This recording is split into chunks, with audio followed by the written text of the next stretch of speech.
Imagine you're holding a burning candle in your hand right now, like just a simple wax candle. The fire is bright, but here's the trick, right? You cannot blow this candle out. Right. You can't, like, put it in a box to save for tomorrow. Exactly. The fire just keeps burning no matter what you do until the wax is completely gone. And that burning candle, well, that's your time today. So welcome to our deep dive. We are so glad you're here with us.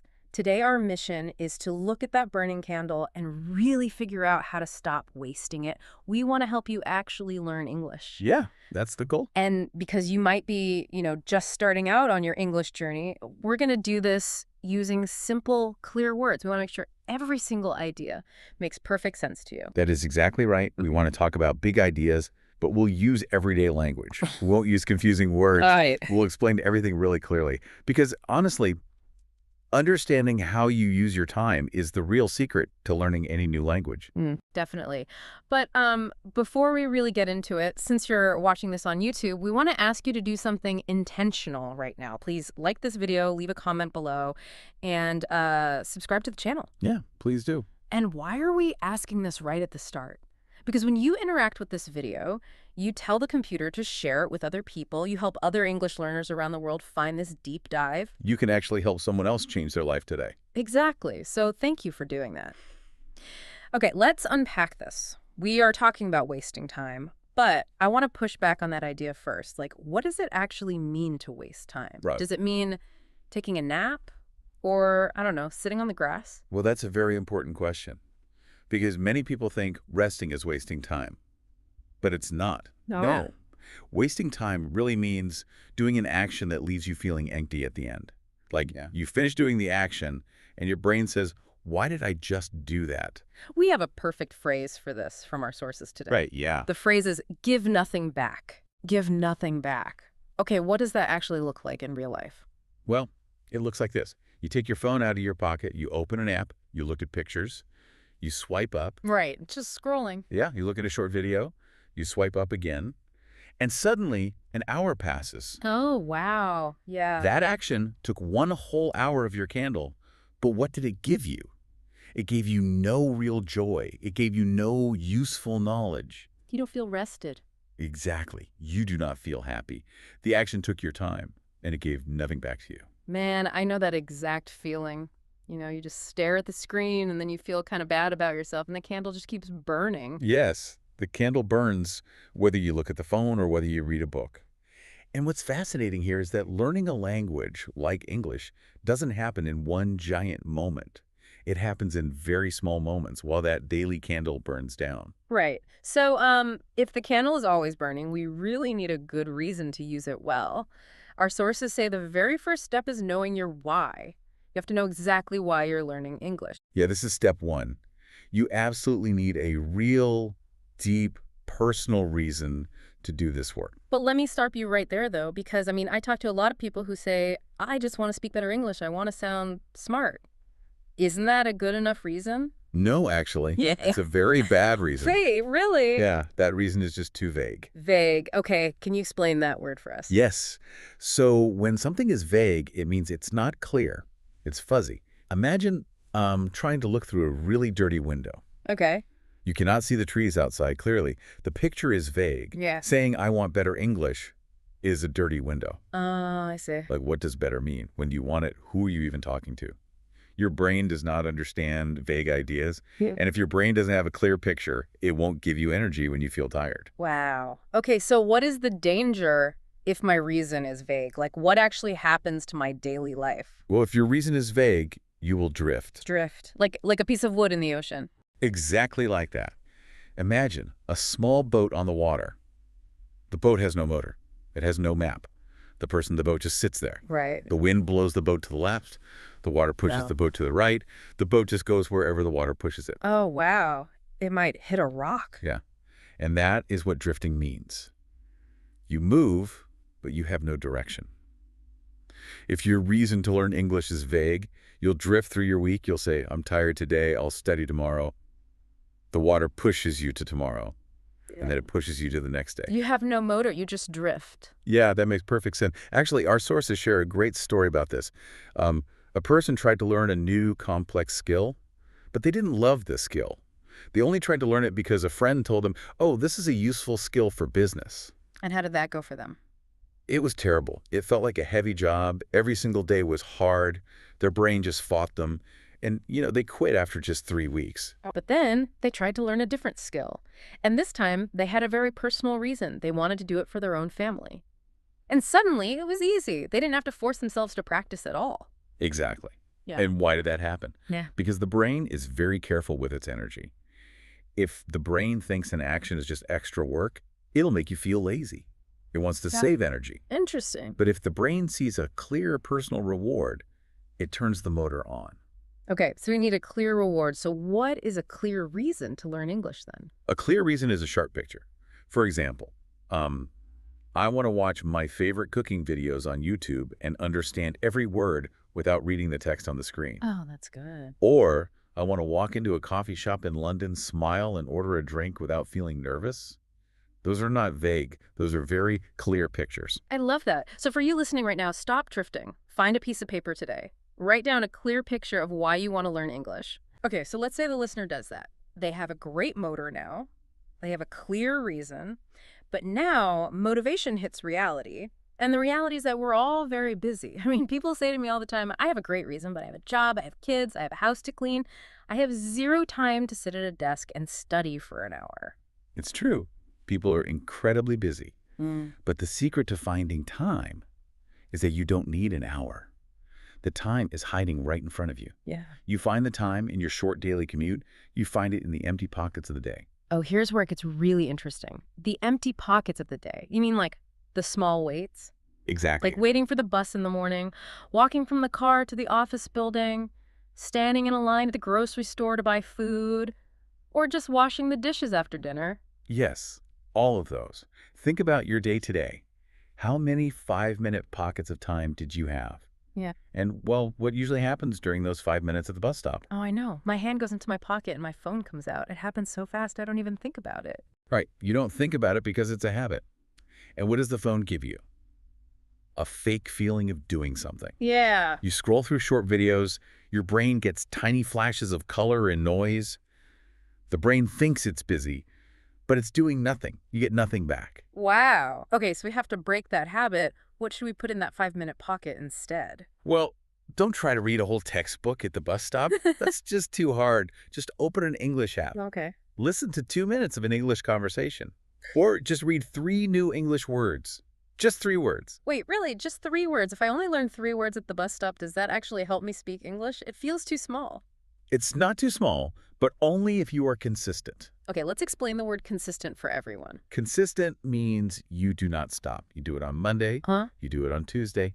You do it on Wednesday. Every day. Yeah. You do it when you're happy. You do it when it rains. You do it every single day. So why does being consistent make such a big difference then? Well, our sources use this beautiful picture to explain it. Imagine an empty glass on a table. Learning a language is like putting drops of water into that glass. Okay. 1 drop of water is tiny. If you learn 3 words at the bus stop, you put 1 drop of water in the glass. You look at the glass, and it still looks completely empty. And that is exactly why people quit. They look at the glass and think, I am doing all this work, but I still cannot speak English. Exactly, because they only look at the 1 drop. But if you are consistent, you put a drop in the glass in the morning line for coffee. You put another drop in the glass while waiting for the bus. You put another drop in the glass while washing dishes. Day after day, drop after drop, the water goes up. And what happens next? Well, one day you're watching an English movie, and suddenly someone tells a joke in the movie, and you laugh. You understood it naturally. You look at your glass, and you realize the glass is full. Oh, wow. You didn't fill it with a giant bucket of water. You filled it with tiny 5-minute drops. That is so powerful. I really like the idea of filling the glass drop by drop. But I have another problem to ask you about. We're talking about studying at the bus stop. What if studying English is just completely boring for me? Yeah, that's a very honest problem. If sitting and reading English rules feels like a punishment, you will fail. The human brain is incredibly smart, and it is very creative at avoiding things it hates. How does the brain avoid work? Like, what does it do? Let's say you sit down with a boring grammar book. You hate grammar. You read 1 page. Suddenly your brain says, wow, the floor in this room is really dirty. I must clean the floor right now. It's an emergency. Oh my gosh, Or yes. your brain says, I feel very hungry. I must go to the kitchen and look inside the refrigerator. Your brain invents distractions because it wants to escape the pain of boredom. Yes. I Right? do that all the time. My apartment is never as clean as when I'm trying to study something boring. So how do we stop the brain from escaping? You have to stop making it painful. You must connect English to the things you already deeply love. Okay, so do not fight the brain. Work with the brain. Yes. Like, if you love music, don't read a textbook. Find the written words to your favorite English songs. Read the lyrics. Then play the song very loud and sing it. Sing it badly in your bedroom. It's fun. Yes, sing it loudly. The Okay. brain loves music. Right. Or, if your passion is food, watch a cooking show from America or England. Oh, that's smart. You already understand how cooking works. You know what an onion is. You know what a knife is. So when the cook speaks English, your brain can guess what the words mean. Actually, there's a fantastic story in our notes about this. It's about a person who wanted to learn English, but every time they opened their study book, they just fell asleep. Right, because textbooks can be like medicine for sleep. They have no story. The human mind needs a story to pay attention. Exactly. So this person changed their strategy. They loved mystery stories. They loved police shows where detectives catch bad guys. So they stopped using the boring books. They turned on their television. They started watching English crime shows, and they turned on the English words at the bottom of the screen. And what was the result? Well, after a few months, they realized they were understanding the detectives without even reading the words at the bottom. They were learning, but it felt like playing. Because they allowed their brain to absorb the language. Absorb. Let's make sure that word is clear for everyone. Yeah. Think about a dry, yellow sponge in your kitchen. If you put that sponge into a bowl of water, you don't have to command the sponge to drink. You don't have to force it. Right. The sponge simply pulls the water inside itself because that's its nature. That is what absorb means. When you watch a show you love, you are not forcing the English rules into your head. You are putting your brain into a bowl of English water. Your brain naturally absorbs the words because it wants to know how the story ends. The brain wants to know who the bad guy is, so it learns the words to solve the mystery. That is brilliant. Mm. Okay, so we have our clear reason. We use our 5-minute drops of water. We watch things we love to absorb the language. But I have to bring up a huge enemy here. This enemy can destroy everything we just talked about. You're talking about the phone again. Well. Interruptions. Yes. Interruptions, the notifications. You're watching your cooking show, you're feeling good, and beep, buzz. Your phone jumps on the table. Your friend sends a funny picture. A news alert pops up. It completely breaks your attention. But wait, I want to challenge you on this.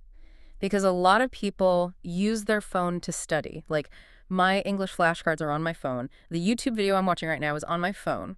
So I cannot just throw my phone out the window. Right. Can I just put my phone face down on the desk while I study? If I don't see the screen light up, isn't that good enough? I understand why you asked that, but no. If we connect this to the bigger picture, face down on the desk is actually a terrible idea. Really? Why? It's face down. I can't see the funny pictures. Because the phone still makes a noise. It vibrates. It goes big against the wood of the desk. And here is the science of why that's bad. When you hear that buzz, your brain thinks an emergency might be happening. Oh, wow. Is it my boss? Is it my family? Your brain dumps stress chemicals into your body. Even if you do not turn the phone over to look at it, your focus is dead. Because my brain is thinking about the hidden message, not the English words. Exactly. And the real problem is that it takes your brain up to 20 minutes to clean out those stress chemicals and return to deep focus. 20 minutes? Yes. If your phone buzzes every 10 minutes, you are never actually focused. You're always stressed. 10 minutes of completely silent focus is much, much better than 1 hour of studying while the phone buzzes. So what is the actual solution if my flashcards are on the phone? You have to be intentional. Intentional. Yes. You must use airplane mode or do not disturb. You must turn off every single connection to the outside world for those 10 minutes.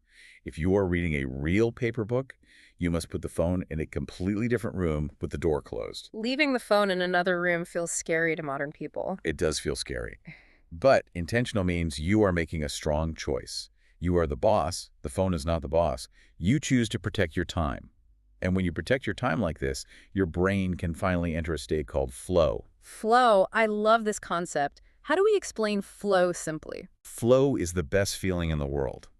Have you ever started doing a puzzle or drawing a picture or reading a great book, and suddenly you look out the window and 2 hours have passed? Oh, yeah. All the time. You didn't feel the time pass. You weren't hungry. You're completely inside the task. Yes. You feel like you're flying. Time just disappears. That is flow. You cannot enter flow if your phone is buzzing. Yeah. And here's the secret reward. When you reach flow and finish a task without interruptions, your brain gives you chemicals that make you feel deeply happy and calm. Interruptions steal your happiness because they stop you from finishing things. Wow. So silence the phone, get into the flow, and you'll actually feel happier. That makes so much sense. But this brings me to my last big question for you. So what does this all mean? Do I have to work every single minute of the day? Do I need to be a machine filling the glass with water all day? Absolutely not. That is a very dangerous idea. Oh, good. Because I'm already tired just thinking about it. Rest is not wasting time. I'll say that again. Rest is not wasting time. Rest is maintenance. What does maintenance mean here? Let's use an analogy. Think about a car. If you drive a car very fast every single day, and you never put new oil in the engine, and you never check the tires, what happens? The engine breaks, smoke comes out, the car stops on the road. Yes. Putting oil in the car is maintenance. It takes time, but it keeps the car running. Mm-hmm. Your brain is the engine. Sleep and relaxation are the oil. If you study for 6 hours and only sleep for 3 hours, your engine will break. Right. And our sources actually use a great comparison to explain how sleep actually works. It's not just about turning the brain off. Sleep is more like a librarian in a library. I love the librarian picture. Explain how it works. Okay, so during the day, when you're studying English, it's like you're bringing lots of new books into the library, but you're moving fast. You're just dropping the books on the floor. Right. You drop the new words on the floor. You drop the grammar rules on the floor. By the end of the day, the library is a complete mess. You can't find anything. Yes, your head feels full and confused. Right. But when you go to sleep, the librarian goes to work. The librarian picks up the new English words from the floor. The librarian walks over to the shelves and puts the words in the exact right place so you can find them easily tomorrow. If you don't sleep, the librarian cannot do their job. And this is a scientific fact. We have a story in the notes about a person who tried to memorize English vocabulary very late at night. Their brain was totally exhausted. The library was a mess. They forced their eyes to look at the words over and over. What happened when they woke up the next morning? They remembered absolutely nothing. 0 words. Because a tired brain cannot hold new information. But if you study for 10 focused minutes and then get a full night of good sleep, the librarian organizes the words. You will remember them much better. So sleep is actually part of studying English. That is the best news I've heard all day. Yes. It means your routine is sustainable. Sustainable. Let's make sure we understand that one. Think about walking and running. If I ask you to run as fast as you can, how long can you do it? Maybe 1 minute. Then I have to stop and breathe. Exactly. Running fast is not sustainable. You cannot keep doing it. But if I ask you to walk slowly in the park, how long can you do it? I mean, I could walk for hours. Walking is sustainable. You can keep doing it for a long time without breaking down. Learning English is a long walk. It is not a fast run. To make it sustainable, you must balance your focused work with real rest. Go for a walk without your phone. Talk to your family. Sit on the grass and look at the sky. And do these things without feeling guilty. Rest without guilt. Correct. Because the librarian needs time to work. I love that. We've talked about some massive ideas today, but we kept them simple. Let's do a quick review of the map we built today. First, the candle is burning. Stop drifting. Find your real, clear reason. Do not be vague. Perfect. Second, find your time in the small drops of water. Use your 5-minute waits at the bus stop. Be consistent. Third, make it fun. Connect English to what you already love so your brain can absorb it like a sponge instead of fighting it. Fourth, protect your focus. The phone is not the boss. Be intentional. Turn off the noise so you can find your flow. And fifth, rest your engine. Let the librarian sort the books. Make your habits sustainable. That is a very strong map. If a learner follows those 5 steps, they will see a huge change in their language skills. So now we want to hear from you, our listener. You are the most important part of this deep dive. We have a question for you directly from our notes today. Look at your own life. What is the biggest thing that steals your time right now? Like, what is making you drift? We really want to read your answers. Go down to the comments section below this video on YouTube. Tell us what is stealing your time. And if you want a great challenge to practice your English right now, try using one of the new words we discussed. Try to write a sentence in the comments using the word vague, or absorb, or sustainable. Don't worry if your grammar isn't perfect. Just try. Trying is how the glass gets filled. Yeah, please do leave a comment. Practice is everything. And again, if you found value in this conversation, please like the video and subscribe to the channel. Share this with a friend who is also trying to learn English. When you share good tools, everybody wins. Before we go, I want to leave you with one final thing to think about. Think about the candle and think about the drops of water. Tomorrow morning, you are going to wake up. You are going to have small, empty pockets of time. You will wait for your coffee to get hot. You will wait for a train. If every single 5-minute wait tomorrow is a drop of water, how full could your glass be by the end of this year if you stop letting those drops fall on the floor? What will you do with your very next 5 minutes? Wow, what a question. What will you do with your next 5 minutes? Thank you so much for joining our deep dive today. Remember, by listening to this, you didn't waste your time today. You invested it. The librarian in your brain is ready to go to work tonight. Have a beautiful rest of your day. Keep filling your glass drop by drop, and we will see you next time.